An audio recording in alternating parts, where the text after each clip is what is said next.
ত্রয়োদশ জাতীয় সংসদের স্পিকার ও ডেপুটি স্পিকার পদে প্রার্থী চূড়ান্ত করার ভার সংসদ নেতা ও প্রধানমন্ত্রী তারেক রহমানের উপর ছেড়ে দিয়েছে বিএনপির সংসদীয় দল। বুধবার জাতীয় সংসদ ভবনে সরকারি দলের সংসদ সদস্যদের বৈঠকে সংসদ নেতাকে এ দায়িত্ব দেওয়া হয়। বৈঠক শেষে জাতীয় সংসদের এলডি হলে আয়োজিত সংবাদ সম্মেলনে একথা জানান জাতীয় সংসদের চিফ হুইপ নুরুল ইসলাম।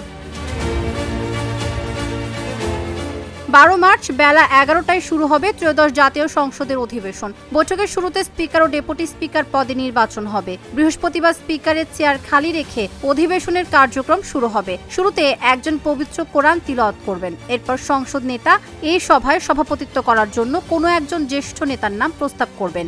কোনো একজন সংসদ সদস্য তা সমর্থন করবেন। তারপর ওই সদস্য যার নাম প্রস্তাব করা হবে তিনি সভাপতিত্ব করবেন। অন্তর্বর্তী সরকারের সময় জারি করা 133টি অধ্যাদেশ বৃহস্পতিবার সংসদে উপস্থাপন করা হবে।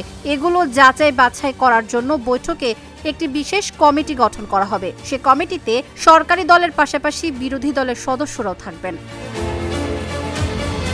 তাবাসসুম সেজুথি, ঢাকা জার্নাল।